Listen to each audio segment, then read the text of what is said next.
Hello, my friends. Welcome back. I am so glad that you are here. So in today's video, we are going over my #1 tip for passing the social studies test. But my friends, this is a part of an entire series of my #1 tips, my #1 tip series to help you pass your GED or the HiSET test. So make sure you check out some of those other videos too. My friends, let's get started on that social studies tip. Checks and balances. Now my students have told me that checks and balances, also known as separation of powers, is on the test over and over again.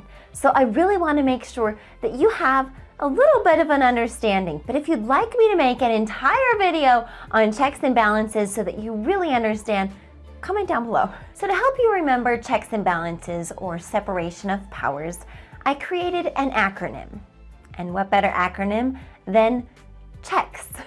So the C stands for control divided, because that is the purpose of checks and balances. We have 3 different parties and the control is divided so that we don't have a dictatorship, so that not one person in the United States government is in charge of everything.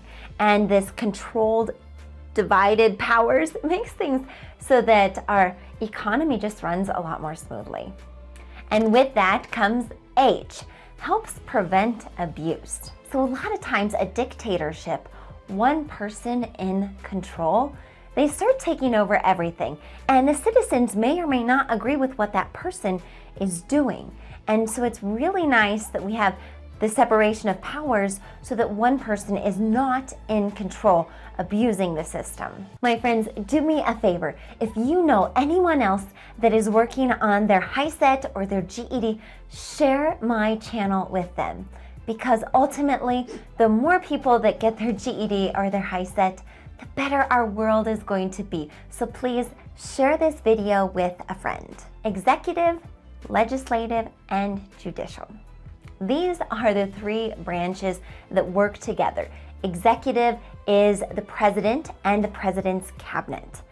Legislative consists of the members that are elected from each state to represent their state. In both the Senate, each state has 2 members there, and the representatives or the House of Representatives, which is based on population. And then we have judicial, and there are 9 members on the judicial court. Counterbalancing branches. So really, each of these branches works together so that not one is in control, not one is higher than the other. And each one looks at a certain thing that the other ones do so that things balance out. For example, the legislative creates the bills, the president can agree to or veto the bill, and the judicial branch makes sure that the law that was created is constitutional. Keeps the government in check. Again, we don't want one person to have all the power or one group to have all the power. So with each of these branches looking after each other, it makes it so they're keeping each other in check. And ultimately, checks and balances safeguards against tyranny. So what is tyranny, you may be wondering? Tyranny is cruel and oppressive government or rule. And we certainly don't want that in our country. So my friend, remember your checks and balances with this acronym, and I hope that you do well on the test. You will. Make sure that you believe in yourself. I believe in you, and I know that you can do this. So you, my friend, go be purely persistent, and I will meet you in the next video. Peace, friends.